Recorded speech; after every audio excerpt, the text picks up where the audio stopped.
자, 봉독하도록 하겠습니다. 하나님의 말씀입니다. 하나님이 이르시되 아니라 내 아내 사라가 내게 아들을 낳으리니 너는 그 이름을 이삭이라 하라. 내가 그와 내 언약을 세우리니 그의 후손에게 영원한 언약이 되리라.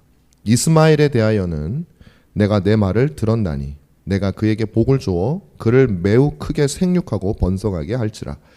그가 12두령을 낳으리니 내가 그를 큰 나라가 되게 하려니와 내 언약은 내가 내년 이 시기에 사라가 내게 낳을 이삭과 세우리라.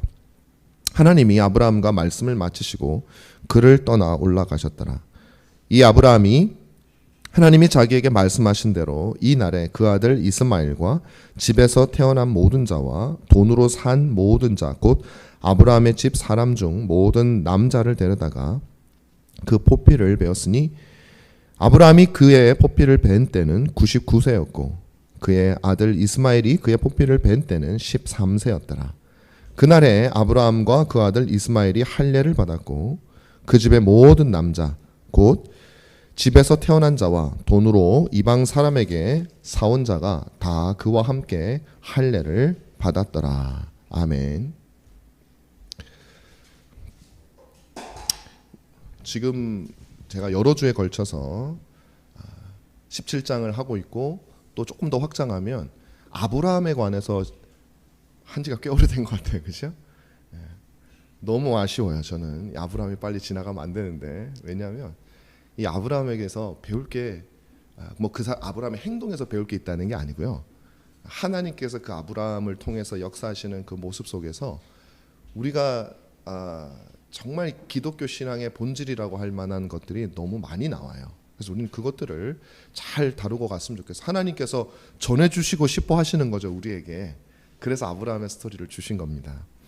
아브라함에게 여러 가지 스토리가 있지만 그 많은 스토리들을 여러분들이 따로따로 보시면 정신 사나워서 안 됩니다. 그 모든 스토리들 뭐 애굽에서 탈출하는 스토리든지 아니면 여러 스토리들이 있잖아요. 그 스토리들 전체를 아우르는 정말 하나님께서 그 속에서 우리에게 하시고자 하시는 그 내용이 무엇인가를 보셔야 되는데 바로 언약입니다. 언약. 하나님이 아브라함과 맺으시는 이 언약이 아무리 강조해도 지나치지 않을 만큼 중요한 언약이라는 것이에요. 그러니까 하나님이 3번이나 언약에 대해서 말씀하시는 거 아니겠어요? 12장에 말씀하시고 15장에 말씀하시고 오늘 또 17장에 말씀하시고 그 다음에 여러분 구약 성경 계속 뭐라고 얘기하냐면 아브라함과 이삭과 야곱의 하나님이란 말을 해요. 그건 똑같은 이 언약을 하나님이 이삭에게도 하시고 아브라함에게도 하시거든요. 야곱에게도 하시거든요. 그래서 이스라엘 백성들이 항상 말하는 게 아브라함과 이삭과 야곱의 하나님, 그 언약의 하나님이란 말이에요. 우리 조상의 하나님이라는 말이 우리 하나님이라는 얘기예요. 그러니까 이 언약이 굉장히 중요한 것이죠. 왜냐하면 단순히 하나님과 아브라함 한 사람의 언약이라면 우리가 그렇게 주목할 필요는 없습니다. 뭐 아브라함이 우리 아버지도 아니고 뭐 우리나라 좀 심하게 말하면 우리나라 사람도 아니고 저 중동에 있는 사람인데 뭐 우리가 그가 맺은 언약에 무슨 관심이 있겠어요.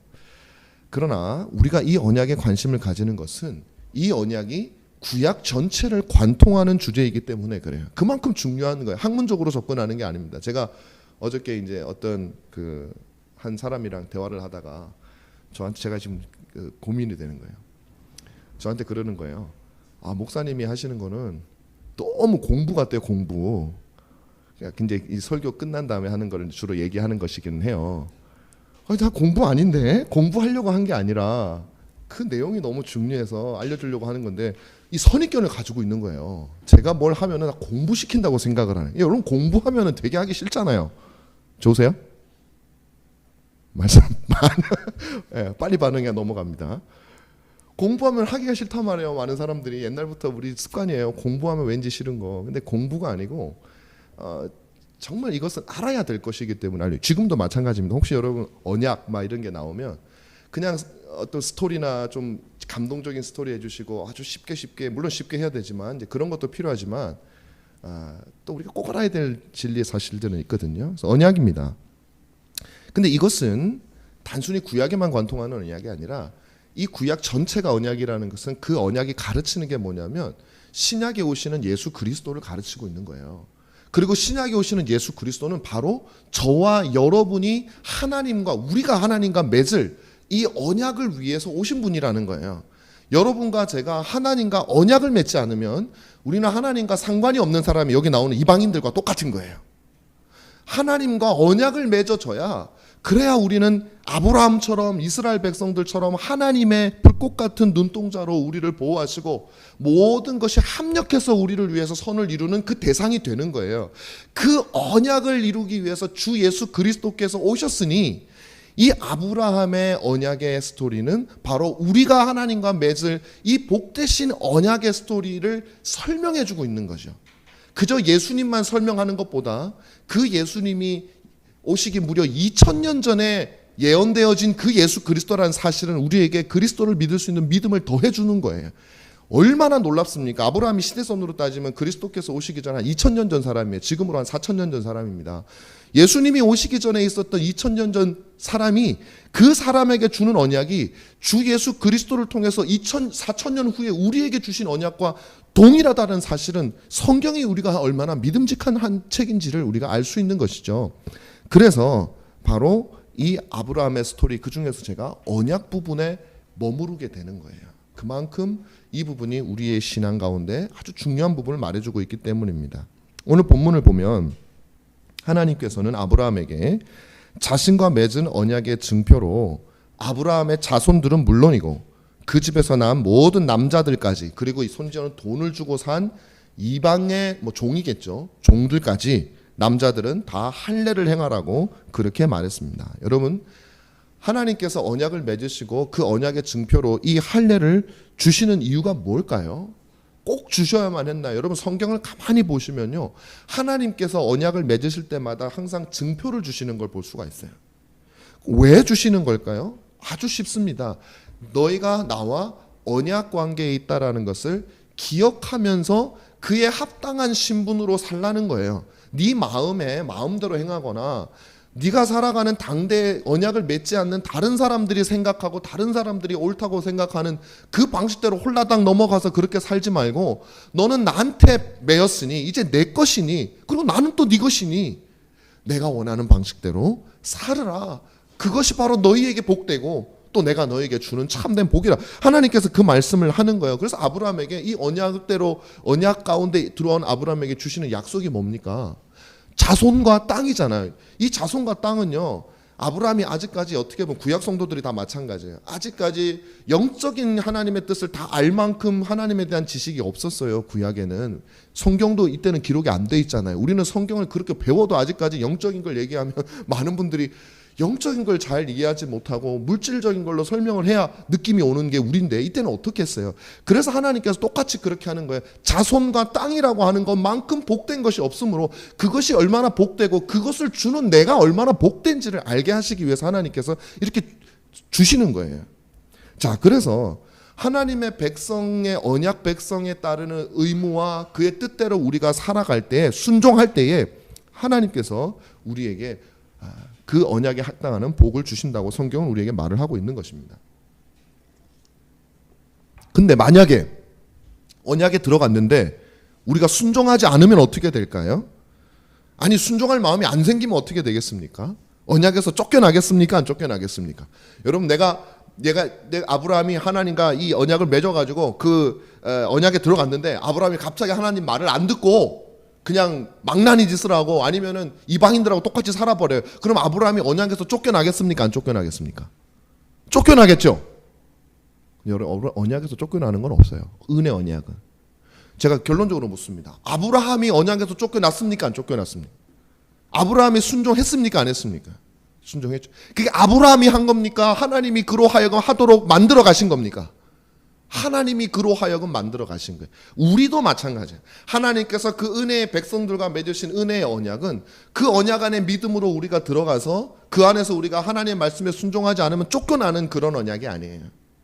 다시 말하면 하나님의 은혜의 복되신 언약 안에 들어간 사람은 하나님의 말씀에 순종하기 위해서 그것을 순종하려고 수고하며 땀 흘리며 살아가는 그런 삶을 살 수밖에 없도록 하나님이 만들어 가신다는 거예요. 그러니까 쫓겨나는 게 없는. 근데 저는 쫓겨났는데 교회 잘 다니다가 지금 교회 안 나가는데요, 당당하게. 그럼 뭐라고 얘기를 해야 돼요? 들어간 적이 없어요, 언약에. 여러분은 하나님의 그 그리스도로 말미암는 복되신 언약 안에 들어간 적이 없다고요. 이건 쫓겨나는 법이 없는 언약인데 지금 밖에 계셔요? 그러면 들어간 적이 없는 거예요. 하나님께서는 자신이 택한 백성을 이 복되신 언약에 들어가도록 하세요. 그래서 하나님께서 부르시지 않으면요, 사실 누구도 들어갈 수가 없는 거예요. 내가 들어가려고 길을 쓴다고 들어가지는 게 아니에요. 하나님께서는 자신의 택하신 백성들을 부르신단 말이에요. 그때 하나님이 주신 게 믿음이에요. 믿음은 선물이라고 바울은 우리에게 얘기를 하고 있지 않습니까? 우리가 만들어내는 게 아니에요. 그래서 믿음으로 말미암아 언약에 들어간 백성에게는 하나님께서는 그들에게 하나님의 뜻에 순종하며 살 수 있는 모든 수단도 함께 주시는 거예요. 그게 교회예요. 그게 교회예요. 그게 말씀이에요. 그게 목사고, 그게 장로고, 그게 교회의 직분이에요. 그런 것들을 통해서 그 언약 공동체에 있는 사람들이 하나님의 말씀, 하나님의 뜻에 순종하는 마음이 생기도록 하시기 위해서 하나님이 우리에게 주신 복되신 선물이에요. 그리고 그것 중에 하나가 뭐냐면 세례예요. 할례예요. 할례. 세례, 뭐 지금 세례의 지금 의미가 할례니까. 할례의 지금 의미가 세례니까. 할례를 그래서 주신 거예요. 그것을 통해서 그 집에서 나는 남자들마다 할례를 받는 그 고통스러운 장면들을 보면서 사람들은 뭘 생각하냐면 내가 어떤 사람인지를 자각하게 되는 거예요. 그래야 우리 안에 있는 믿음의 불꽃이 꺼지지 않으니 하나님은 끊임없이 우리가 하나님의 백성이라는 것을 상기시켜주는 방식으로 우리를 그 약속에서 지키시는 거예요. 밖으로 나가지 않도록. 그러니까 여러분 얼마나 복됩니까? 이 교회가. 막 느낌이 좋아서 복된 게 아니고요. 내가 복되게 생각하면 복된 거예요. 그 복됨을 알면 복된 거예요. 자, 바로 성례가 이와 같은 것이에요. 하나님께서 자신의 언약 백성에게 그가 언약에 속해 있다는 사실을 확인하도록 하는 증표입니다. 자신이 어떤 사람인지 소속을 알려주는 거예요. 이걸 보면 그걸 아는 거죠. 그게 할례고 그게 성례입니다. 제가 이제 가끔, 요새는 안 보는데 얼마 전에 한 몇 달 됐죠.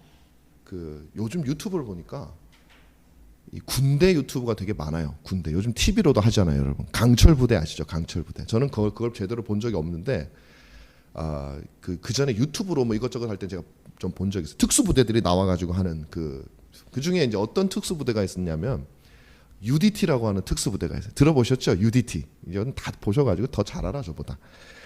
이 부대 출신들이요 되게 활약을 많이 해요. 보니까 이 사람들이 그렇게 이제 자부심을 가지고 있는데 자부심을 가질만 해요. 제가 볼 때는 이 사람들 받는 훈련을 보니까 보통이 아니더라고요. 저도 그래도 나름 장교 출신이기 때문에 저 훈련을 좀 나름 뭐 빡세게 받았거든요. 자꾸 이제 군대 용어가 나오네 갑자기. 좀 그렇게 열심히 받았거든요. 그런데 그 사람들 보니까요, 저가 받은 건 비교가 안 되더라고요. 굉장히 힘들겠더라고요.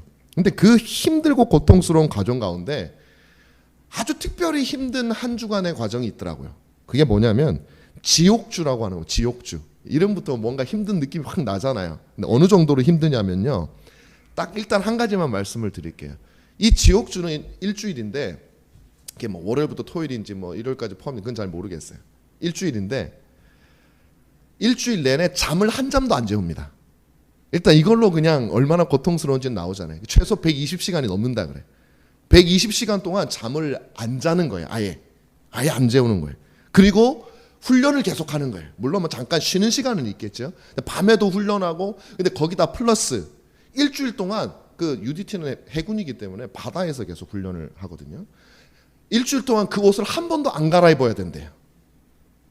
생리적인 어떤 그런 작용도 알아서들 어떻게든 해결해야 되는 거고, 더한 거는 신발을 일주일 동안 한 번도, 물 젖은 그 신발을 한 번도 안 벗는데요.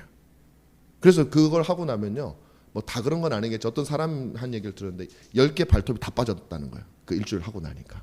이제 일주일만 이게 전투화가 안 열어진대요. 굳어가지고. 그래서 가위로 자른답니다. 그래 탁 열면은 발이 그냥 뿔고 막 그래서 발톱이 다 빠진다는 거예요. 일주일 동안.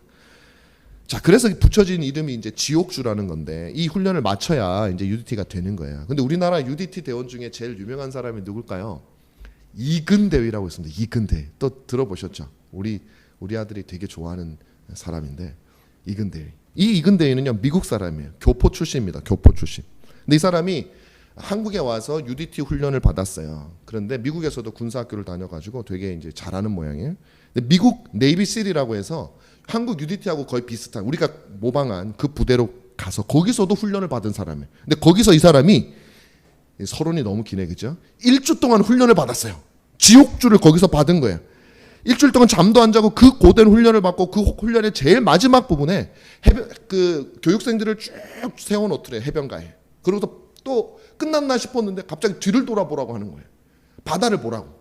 그래서 이 사람들이 줄 서가지고 바다를 보면서 욕을 했대요. 이것도 우리를 또 바다에 입수시키고 하려나 보다 싶어가지고 막 근데 죽었구나 이제 그러고 있는데 앞으로 한 발짝 더 가. 그래서 앞으로 바다 쪽으로 한 걸음 가는데 갑자기 교관이 뒤로 돌으라 그러더래요. 그래서 사람들이 뒤로 쫙 돌았는데 뭐가 있었냐면, 여러분 엄청난 걸 기대하시는 것 같은데, 미국 국기가, 감동이 되죠? 미국 국기가 있었대요.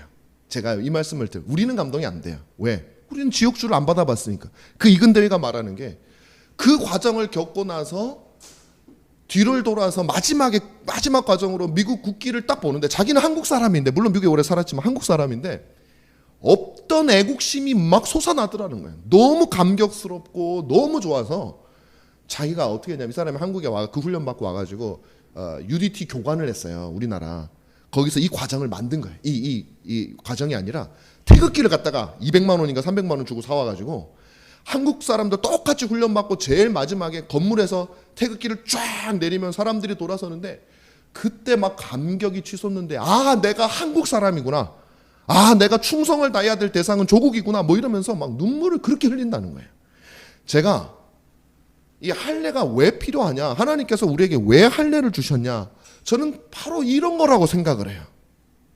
하나님께서 우리로 하여금 할례 혹은 세례, 주일날 우리가 받는 세례, 그게 그렇게 바뀌었으니까 그걸 통해서 우리로 하여금 아 내가 하나님의 백성이구나, 아 내가 정말 저 예수 그리스도의 살과 찢겨진 피를 통해서 얻은 생명의 소유자가 나구나, 나는 이 땅의 사람이 아니라 저 하늘나라의 사람이구나 라고 우리가 생각하도록 하기 위해서 하나님께서 그것을 제정하신 거예요. 근데 왜 우리는 그게 잘 안 될까요?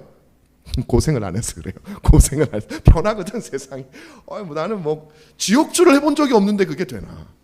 내가 천국 백성으로서 일주일 동안 지옥주를 경험해 본 적이 없는데 세례를 보고서, 성찬을 보고서 뭐가 그렇게 기분이 뭐 그렇겠습니까? 우리가 그런 거죠. 우리가. 여러분이 그랬다. 우리가 다 마찬가지예요.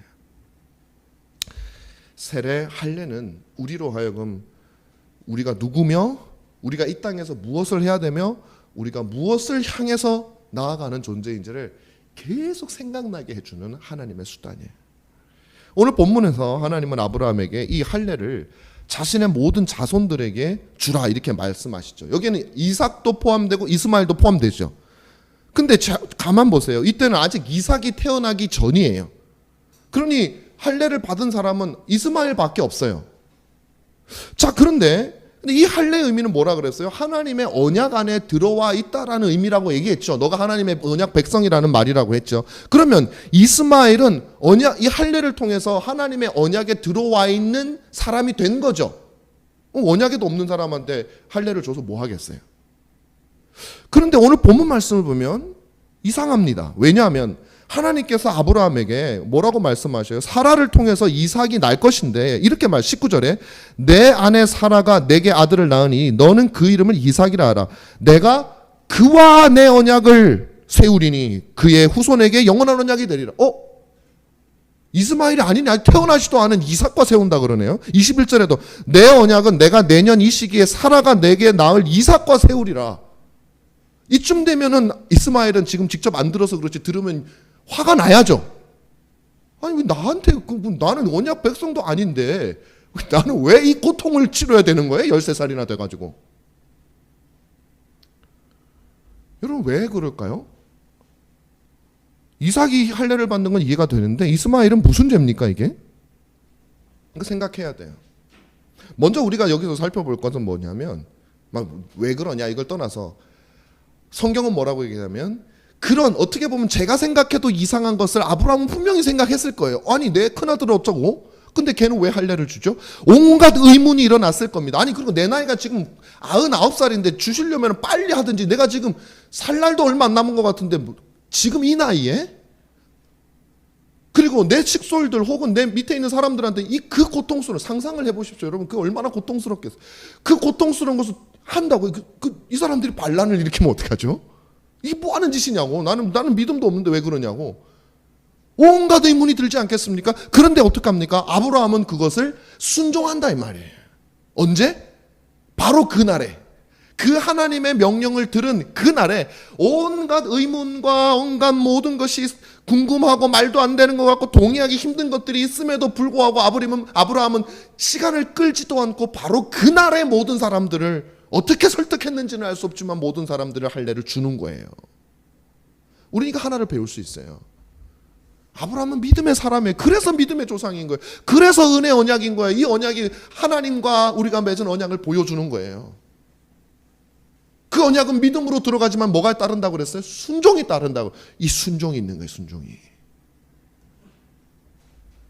그렇다면 제가 물었던, 그러니까 이 은혜 언약의 아브라함 언약도 마찬가지고 우리가 하나님과 맺은 언약에 있어서요, 여러분, 필연적으로 따라오는 것은 하나님의 말씀에 대한 순종이에요.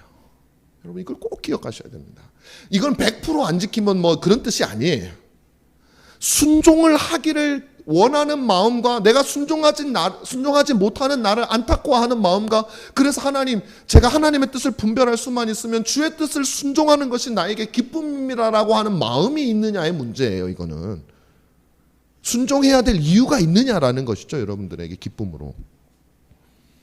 그렇다면 이스마엘이나 혹은 아브라함과 아무 상관이 없는 그 식솔들이나 어떤 노예들, 이 사람들은 언약 백성도 아닌데 왜 언약을 맺었는가? 사실 제가 여러분들한테 진지하게 마치 대답을 해줄 것처럼 이렇게 물었지만 저도 잘 모르겠어요. 왜 이스마엘에게 했는지, 왜 그 이방에서 사온 사람들한테까지 그렇게 했는지는 정확하게 저는 잘 모르겠어요. 그런데 여기서 우리가 분명하고 정말 그 이상으로 중요한 한 가지를 알 수가 있어요.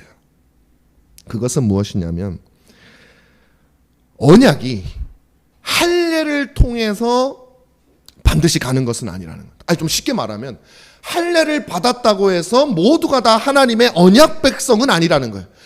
언약의 증표가 할례인 것은 맞지만 할례를 받았다고 해서 진정한 하나님의 백성은, 언약 백성은 아니라는 것입니다. 이게 여러분들은 헷갈릴 수 있어요. 제가 좀 설명을 드릴 테니까 보십시오.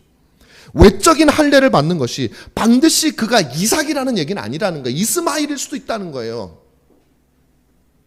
이건 전적으로 하나님의 주권에 속한 것입니다. 자, 여기서 우리는 이제 할례와 세례의 관계를 살펴봅니다. 아브라함 언약의 할례는 은혜 언약 안에서 세례로 대체됩니다. 세례야말로 우리가 하나님과 언약 관계 안에 들어갔다는 표징이 되는 것이죠. 그런데 문제는 뭐냐면 세례를 받은 모든 사람들이 다 진정으로 은혜 언약 안에 들어간 것은 아니라는 것에 문제가 있는 거예요. 제가 오늘 드리고 싶은 말씀은 이것이에요. 교회에서 내가 세례를 받았다고 해서 그 외적인 증표가 여러분이 진짜 내적인 은혜 언약에 들어갔다는 증거가 아닐 수도 있어요. 그래서 여러분 구약 성경에 뭐라 그러냐면 아브라함에게, 이스라엘 백성들에게 육신적인 할례를 주라고 명령해서 이스라엘 백성들은, 유대인들은 다 육신적인 할례를 받죠. 근데 그 선지자들이 나타나서 뭐라고 해야 합니까? 마음의 할례를 받으라고 얘기를 하는 거예요. 할례가 두 종류가 있는 거예요. 세례도 마찬가지예요. 외적으로 교회에서 받는 세례가 있을 수 있지만 그것은 반드시 우리가 내적인 은혜 언약 안에 들어갔다라는 뜻은 아니라는 거예요. 다시 말하면 아브라함의 교회 안에도 아브라함에 속했던 종들이나 이스마엘이 있을 수 있다는 거예요. 여러분, 우리는 세례를 받음으로써 한 교회 정식 회원이 됩니다. 단순히 행정적인 것이 아니라 우리는 외적으로, 성도들은 적어도 그 사람을 하나님의 자녀로 인정해야 됩니다. 내가 보기에 저거 믿음이 별로 없는데 근데 세례는 받았단 말이에요. 그런 교인 대접 안 해. 그렇게 하면 안 돼요. 일단 교회 안에서 세례를 받은 사람들은 우리는 하나님의 백성이라고 우리는 생각해야 돼요. 우리는. 왜? 우리는 그 중심을 볼 수 있는 능력이 없기 때문에. 하나님은 다르십니다. 여러분, 이건 굉장히 당연한 거예요. 오늘날 여러분 세례가 얼마나 무분별하게 이루어지고 있습니까? 저는 그런 걸 볼 때마다 진짜 마음이 아파요. 왜냐하면 그 세례의 의미를 제대로 알지 못하고 사람들이 자신의 영혼을 오해하기 때문에 그런 거예요. 그가 하나님의 은혜 언약의 내적인 회원이 되지 않았음에도 불구하고 외적으로 내가 세례를 받았다는 것만으로 안심하고 있다면 그것만큼 그에게 안타까운 일이 없는 겁니다. 지금 좀 추운 모양인데 조금 높여주셔도 괜찮겠습니다. 그것만큼 안타까운 게 없어요. 군대에서요. 하루 여러분 군대 많이 다녀오셨잖아요. 여러분 아실 거예요. 하루에 3,000명, 5,000명씩 세례를 받아요. 사도행전 얘기가 아니고 하루에 세례 받는 자의 숫자가 3,000명, 5,000명이라니까요. 군대에는. 근데 그 3,000명, 5,000명이 군대 받는 걸 잘 여러분 지켜보시면 여러분도 그 중에 한 명이 있을 수도 있어요. 그때 내가 초코파이 때문에 받았는데 나중에 정말 교회 회원이 된 좋은 케이스가 있을 수 있어요. 근데 그 케이스 하나 가지고 그것이 옳다고 얘기하는 거는 옳지 않다는 말씀을 드리는 거예요. 얼마나 많은 사람들이 초코파이 먹으러 교회 가는 사람들이 얼마나 많은지 몰라요. 그래서 그거 준다니까 5,000명씩 세례를 받아요. 만약에 군대에서 지금 일주일에 몇천 명씩 받는데 지금 그게 전부 다 진짜 그리스도인이면 우리나라는 지금 복음화 되고도 남았어요. 이미 끝났어요. 복음화가. 아니잖아요. 그렇게 세례를 받고 나서 그 다음 주부터 안 가는 사람, 초코파이 안 준다고 안 가는 사람, 교회가 뭔지 그 다음엔 들어보지도 않는 사람이 부지기수란 말이에요. 제가 고등학교 때도 저는 미션 스쿨이었기 때문에 학교에서 세례를 줬어요. 그러면 선생님이 어느 날 들어오셔요. 담임 선생님 들어오셔가지고 학생들한테 야 우리 언제 세례하는데 세례 받을 사람 손들어. 얘가 교회를 다니는지 뭔지 조사도 안 하고 그냥 세례 받을 사람 손들어. 아무도 손 안 들면요. 뭐 누구 너 세례를 한번 받아봐. 그렇게 세례를 줬어요. 저는 그 자리에 있었어요. 저는 그것을 알고 있기 때문에 외적인 세례가 반드시 우리가 하나님의 언약 안에 있다라는 증표가 되지는 않는다라는 것이에요. 증거가 되지는 않는다라는 것이에요. 물론 내가 진지하게 진정으로 믿는다고 생각하고 고백하고 진지하게 세례를 받으면 그러면 그것은 증거가 아닙니까? 그럼에도 불구하고 세례 그 자체가 여러분이 언약 안에 있다라는 증거가 되지는 않아요. 그것은 인간이 우리가 그것을 상징하는 중 마치 이스마엘과 같은 것이죠. 아브라함의 집에 있던 여러 그 종들과 같은 것이죠. 우리를 진정으로 우리에게 참된 구원의 확신을 주는 것은 그런 외적인 증표가 아니에요. 원칙은. 근데 그 외적인 증표를 통해서 성령의 역사가 우리 안에 일어나서 우리로 하여금 성령께서 증거하시는 그 참된 확신을 우리가 누리는 수단이 될 수는 있는 거예요. 그래서 주님은요, 같은 밭에 알곡과 가라지가 함께 있다고 말씀을 하시는 거예요. 마태복음 13장에서. 그렇게 계속 놔두는 거예요. 알곡과 가라지가 있어도 가라지들은 자기가 알곡인 줄 알고 그렇게 살아요. 그래도 주인은 그것을 솎아내자고 놔두는 거예요. 그리고 마지막 추수할 때 가라지들만 싹 골라낼 거라고 그렇게 하는 예수님께서는 우리에게 말씀을 하셨어요. 교회라고 하는 밭에도 마찬가지. 알곡도 있고 가라지도 있습니다. 모두 다 세례를 받았고 어떤 사람은 직분이고 심지어는 목사일 수 있어요. 그래도 가라지일 수가 있어요. 쉽게 말하면 이 은혜 언약에 외적으로만 세례라고 하는 외적으로만 들어온 사람이 있고 내적으로 마음의 할례를 받은 사람이 아닐 수가 있다라는 것입니다. 교회라는 공동체 안에 이스마엘도 있고 이삭도 있고 이방인도 있고 종도 있다라는 것이죠. 여러분의 세례가 여러분이 은혜 언약 안에 있다라는 것을 증명하는 것이 아닙니다. 제가 이것은 여러분들에게 실망을 드리려고 하는 게 아니에요. 실망을 드리려고 하는 게 아니에요. 자, 그러면 하나님께서는 왜 알곡과 가라지를 같은 밭에 두실까요? 왜 이스마엘한테 하라고 했을까요? 그 왜는 잘 몰라요. 그 원인을 왜 그렇게 하셨는지 의도는 몰라요. 그런데 현상은 왜 교회 안에는 알곡도 있고 가라지가 있는가에 대해서는 우리가 예수님의 말씀을 통해서 약간의 힌트를 얻을 수가 있습니다. 마태복음 13장에서 예수님께서는 알곡과 가라지를 비유하면서 가라지를 뭐라 그래요? 사단이 뿌린 씨앗이라 그래요. 사탄이 뿌린 씨앗이래요. 물론 이스마엘에게 세례를 주라고 하는 명령은 하나님이 하신 거예요. 그건 하나님이 그러면 이스마엘을 그 세례를 주라 해서 하나님이 뿌린 씨앗이 그럼 하나님이 사탄입니까? 그건 아니지요. 그러나 이것은 교회 안에 언약 백성들과 그렇지 않은 사람들이 섞여 있을 수 있다는 그 사실을 보여주기 위해서 하나님은 명령을 하신 거라고 보셔야 돼요. 자, 이것을 조금 어려울 수 있지만 제가 설명을 드려보겠습니다. 우리는 이렇게 설명해야 돼. 이 세상 모든 만사는 하나님께서 주장하십니다. 그것이 나쁜 일이라 할지라도, 악이라고 할지라도 하나님께서 허락하셔서 일어난 일이고 하나님께서 작정하셔서 일어난 일이에요. 그렇지만 죄의 원인이 하나님은 아니에요. 그걸 우리의 신앙의 선배들은 어떻게 설명하냐면, 모든 만물의 제1원인은 하나님이시지만 그러나 죄가 일어나게 하는 직접적인 원인은 하나님이 아니시라고 얘기를 해요. 대표적으로 어떤 겁니까? 욥의 경우가 있죠. 욥기. 사단이 와서 뭐라고, 성경에 욥기가 있는 것이 얼마나 감사한지 몰라요. 사단이 와서 뭐라고 얘기를 합니까? 하나님, 내가 욥을 좀 골탕을 먹이겠습니다. 좀 욥이 지금 신앙 좋은 것처럼 하지만 고통 오면은 아마 싫다고 할걸요. 하나님 싫다고 할걸요. 좀 고통을 좀 줄게요. 모든 것에 하나님의 허락을 받아요. 근데 여러분, 욥에게 고통을 준 것은 사단이지 하나님이 직접 욥을 골탕 먹이려고 준 건 아니야. 하나님은 그것을 이용해서 욥에게 더 놀라운 은혜를 주시려고 하신 것이죠. 그렇지만 그것을 허락하신 분은 하나님이기 때문에, 마치 아브라함에게 이스마엘이 그 집안에서 언약 백성은 아니지만 그가 할례를 받을 수 있는 그 본질적인 원인은 하나님이라 할 수 있어요. 그러나 교회 안에 가라지가 섞여 있는 것은 사단이 뿌리는 거란 말이에요. 자, 여러분, 이 말이 또 굉장히 위협적으로 들릴 수가 있습니다. 왜냐하면 우리 안에도 그럴 사람이 있을 수 있기 때문에 그래요. 그러면 내 마음에 내가 아직까지 목사님이 말하는 것처럼 내적인 언약에 들어가지 못한 것 같은데 라고 생각하는 분은 기분 나빠질 수가 있어요. 나 사탄이 뿌렸단 말이야, 나를? 그렇게 생각할 수가 있어요. 나는 가라지 같은데 사탄이 뿌렸단 말이야. 저는 여러분께 그런 마음이 혹시 드는 분이 계신다면 이 말씀을 드리고 싶어요. 왜 여러분이 가라지라고 생각을 합니까, 벌써?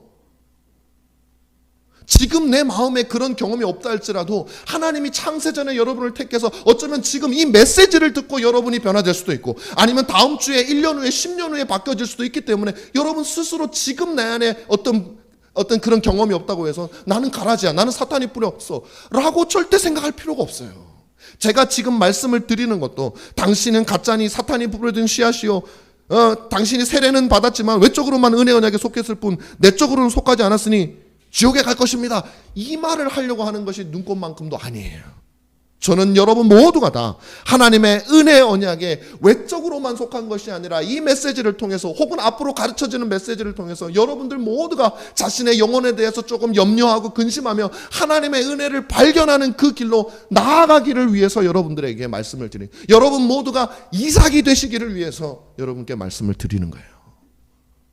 진심, 제가 그렇지 않을 이유가 어디 있겠어요. 여러분, 내 영혼에 대해서 염려하지 않으면 바른 길을 찾지를 않아요. 아까 말씀드렸듯이 내가 연무대에서 초코파이 때문에 세례를 받아도 그 세례 받은 것 때문에 나는 구원받는다고 생각하고 있는 사람에게, 그래 맞아, 너는 그 세례 받았으니까 교회도 지금까지도 안 다녔지만 구원받아라고 말하는 것은 그를 저주하는 겁니다. 그렇지 않아. 너의 영혼을 살피렴, 그리고 하나님의 은혜를 향해 달려가기를 원한다.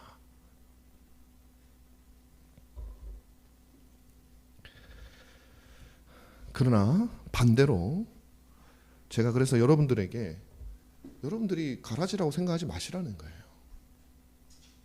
근데 반대로 누구도 여러분이 가라지가 아니라고 확정할 수도 없는 거예요.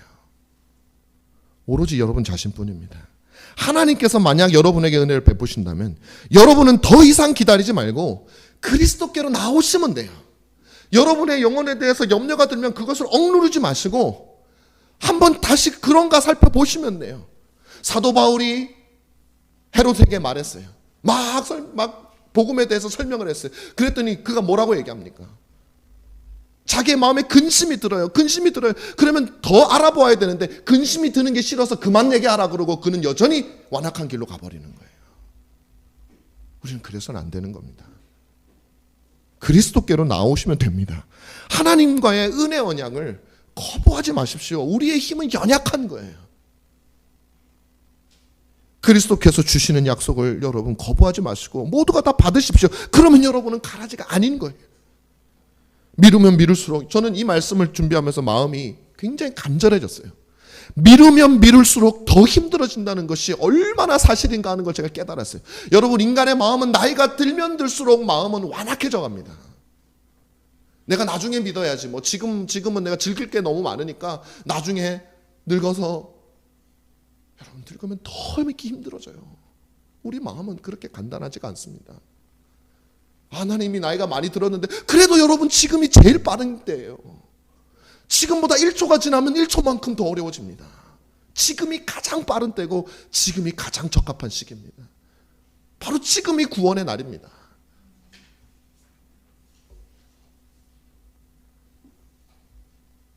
여러분이 예수 그리스도를 아직 잘 모르시더라도 알고자 하는 마음이 생겨나기를 바랍니다. 하나님께서 여러분에게 주시기를 바라요. 이미 알고 계신 분들은 그것을 더 풍성히 누리기를 바라요. 내가 이 언약에 속했구나, 마치 그 태극기를 보듯이 내 마음에 기쁨이 솟아나기를 바랍니다. 여러분이 받은 세례가 외적인 할례가 아니라 마음의 할례라는 것을 증명하는 방법이 있습니다. 그것은 바로 여러분의 순종입니다. 순종. 여러분이 외적으로만 교회에 있는 것이 아니라 여러분이 내적으로도 하나님의 은혜 언약 안에 있다라는 증거는 순종이에요. 내 자신의 상식과 내 자신의 전통과 고정관념을 하나님의 명령 앞에 내려놓는 것이 바로 순종이에요. 그 좋은 예가 아브라함입니다. 하나님 명령에 순종하잖아요. 이삭과 언약을 맺는다고 했으면 이삭만 할례를 줄 일이지, 얼마나 우리는 그런 불만이 많잖아요. 하나님 왜 내 인생을 이렇게 합니까? 이렇게 하면 얼마나 좋습니까? 왜 이 길로 가게 합니까? 하나님, 나 돈 많아도 하나님 안 버려요. 나 돈 좀 많이 주세요. 왜 이렇게 나를 못 믿으십니까? 왜 이런 일이 나에게만 일어납니까? 우리는요, 뭐가 하나님이 하시라는 말씀에 대해서 우리에게는 불평이 많아요. 저도 마찬가지예요. 아브라함은 어떻게 해요? 말도 안 되는 얘기잖아요. 이스마엘은 언약 백성도 안 시킬 거면서 왜 할례를 주냐고요. 근데 안 따져요. 하나님, 지금 와가지고 내 나이가 100살인데 이건 조금 주시려면 빨리 하시든지, 그런 거 안 따져요. 내 나이가 얼마인데 이런 거 안 따져요. 내 나이가 뭐 어때서, 그죠? 그런 거 안 따져요. 성경은 뭐라고 얘기합니까? 그날에 순종했다. 바로 이것이 은혜 언약에 속한 백성들이 추구하는 바예요. 실패할 수도 있어요. 때로는 그 다음 날 할 수도 있고, 때로는 버티다 갈 수도 있어요. 그러나 점점 그날로 향해 가는 것이 우리 은혜 언약에 있는 성도들이에요. 그것이 마틴 루터가, 우리 종교개혁자, 위대한 종교개혁자가 보름수에서 카톨릭의 수많은 황제를 비롯해서 수많은 사람들이 위협하면서 네가 쓴 글에 있는 내용을 거부하라, 부인하라 라고 말했을 때 마틴 루터가 그렇게 얘기하죠. 내 양심은 하나님의 말씀에 사로잡혀 있습니다. 그러므로 내 양심에 어긋나는 일을 하는 것은 옳지도 않고 안전하지도 않습니다. 지금 내가 당신의 말을 들으면 생명을 구할 수 있으니까 안전한 것 같은데 아닙니다. 내 양심은 뭐라고 말하냐면 황제보다 하나님이 더 세대요. 그래서 이 양심을 어긋나게 하는 것은 안전하지 않습니다. 이게 기독교 개신교 정신이에요. 기독교 신앙이에요. 신자가 외적인 할례가 아니라 마음의 할례를 받았다는 것은 바로 이것이죠. 하나님의 순종하기 위해서 살아가는 삶이에요. 조금씩 점점 더 순종하는 삶을 사는 것입니다. 여러분이 받은 외적인 세례가 외적인 육신의 할례가 아니라 마음의 할례이기를 진심으로 축원하고 또한 기도합니다. 그렇다면 여러분은 하나님의 말씀에 순종하기 위해서 수고하는 사람이 되셔야 됩니다. 우리 은가람교회도 그런 교회가 되기 위해서 우리가 노력하는 거예요. 부족하지만 그래도 양심이 이게 옳은 교회라 하니 그 방향으로 가기 위해서 우리가 힘을 쓰는 것이죠. 그날에 당장 하기 위해서 힘써야 합니다. 여러분, 이것은 유아 세례에도 적용이 됩니다. 아브라함은 자신의 자녀들에게 세례를 주었습니다. 이후로 유대인들은 태어난 지 약 8일 만에 세례를 아들에게 줍니다. 하나님이 뭐라고 말씀하셨냐면 아직 태어나지도 않은 이삭과도 언약을 맺는다고 했거든요. 그럼 그 이삭은 할례를 받게 되는 것이죠. 바로 이 아브라함의 원리를 따라서 우리가 유아 세례를 주는 거예요. 진짜로. 종교개혁자들이 유아 세례를 주장할 때 요 창세기 17장을 가지고 증거를 주로 삼았어요. 자, 보세요. 그런데 유아 세례를 주면 끝나는 게 아니라는 말이에요. 그건 외적인 것이죠.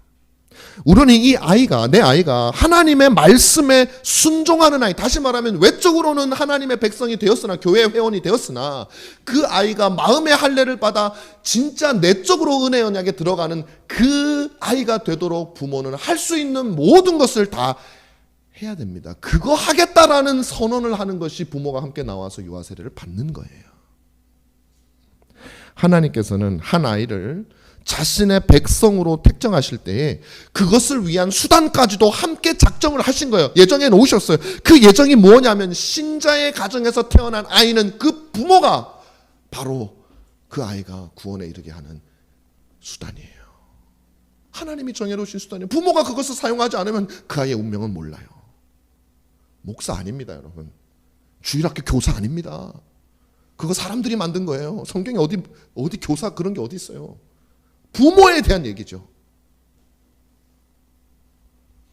아브라함이 이삭에게 할례를 했잖아요. 그 다음에 아브라함이 어떻게 했겠습니까? 이삭을 가르친 거예요. 야, 너는 언약 백성이야. 너는 하나님 말씀에 맞게 살아야 돼. 너는 하나님이 얼마나 복되신 분인지 알아야 돼. 너는 이 약속을 믿고 살아야 돼. 계속 가르쳤던 것이죠. 훈육했던 것이죠. 그래야 이삭이 순종하는 진짜 하나님의 언약 백성이 될 수 있기 때문에 그런 것입니다. 저절로 되는 것이 아니에요. 이삭에게 아버지 아브라함이 있었듯이 여러분의 자녀에게 여러분이 있는 것입니다. 그러므로 우리는 그 일을 마땅히 감당을 해야 됩니다. 그래서 우리의 아이가 이삭이 되느냐 이스마엘이 되느냐는 그 부모의 신앙에 달려 있는 거예요. 그리고 유아 세례는 그것을 고백하는 거예요. 아, 내가 이 아이에게, 아이는 뭐 모르잖아요. 유아 세례 받을 때 이게 뭔지 뭘 압니까? 그건 누가 생각하고 있겠어요? 그 부모가 그걸 바라보면서 생각해야 되는. 그리고 온 교회의 부모가 우리 교회 한 아이가 세례를 받을 때 그걸 생각하고 있어야 되는 거예요. 아, 내 아이를 생각해야 되는 거예요. 그래서 믿음 안에서 양육을 하는 겁니다. 그래서 교회에서 유아 세례가 있을 때마다 그걸 보는 것이죠. 사랑하는 여러분, 세례도 같은 의미입니다. 누군가가 세례를 받을 때, 아, 내가 하나님께 갔던 그날 은혜 언약에 들어갔던 그것을 기억한, 성찬도 마찬가지고요. 말씀 맺겠습니다, 여러분. 오늘 우리는 은혜 언약과 그 언약에 속한 사람들에 대해서 우리가 살펴보았습니다. 할례는 세례를 의미한다고 했어요. 그러나 육신의 할례가 참된 할례가 반드시 되는 것은 아니라 마음의 할례가 진짜 할례라고 선지자들은 외쳤습니다. 그렇다고 육신의 할례가 의미가 없는 것은 절대 아니죠. 그것을 통해서 하나님은 우리가 하나님의 백성임을 끊임없이 기억나게 하고 결단하게 하고 태극기를 보듯이 그렇게 생각나게 하는 것이 바로 성례라고 말씀을 드렸습니다. 할례는 여러분들에게 말합니다. 네가 고통 중에서라도 피부의 끝을 베어내지 않으면 내가 하나님의 복에서 베어지리라, 떨어져 나가리라. 그 피부가 너에게서 떨어져 나가지 않으면 네가 하나님에게서 떨어져 나가리라 라고 우리에게 끊임없이 말해주고 있는 것이에요. 세례가 그런 것이죠. 여러분, 저와 여러분 모두가 하나님 앞에서 죄로 인해 세상에 대해서는 죽었다가 의에 대해서는 살아난 것을 기념하는 세례가 여러분의 삶의 소망이 되시기를 바라고요. 그 마땅한 결과는 그리스도를 향한, 하나님 말씀을 향한 순종이라는 사실, 그리고 우리에게 순종을 요구하시는 하나님은 진정으로 복이 되시는 하나님이시라는 사실을 여러분들이 확신하시고 그 길을 믿음으로 걸어가시는 저와 여러분들이 다 되기를 진심으로 축원합니다.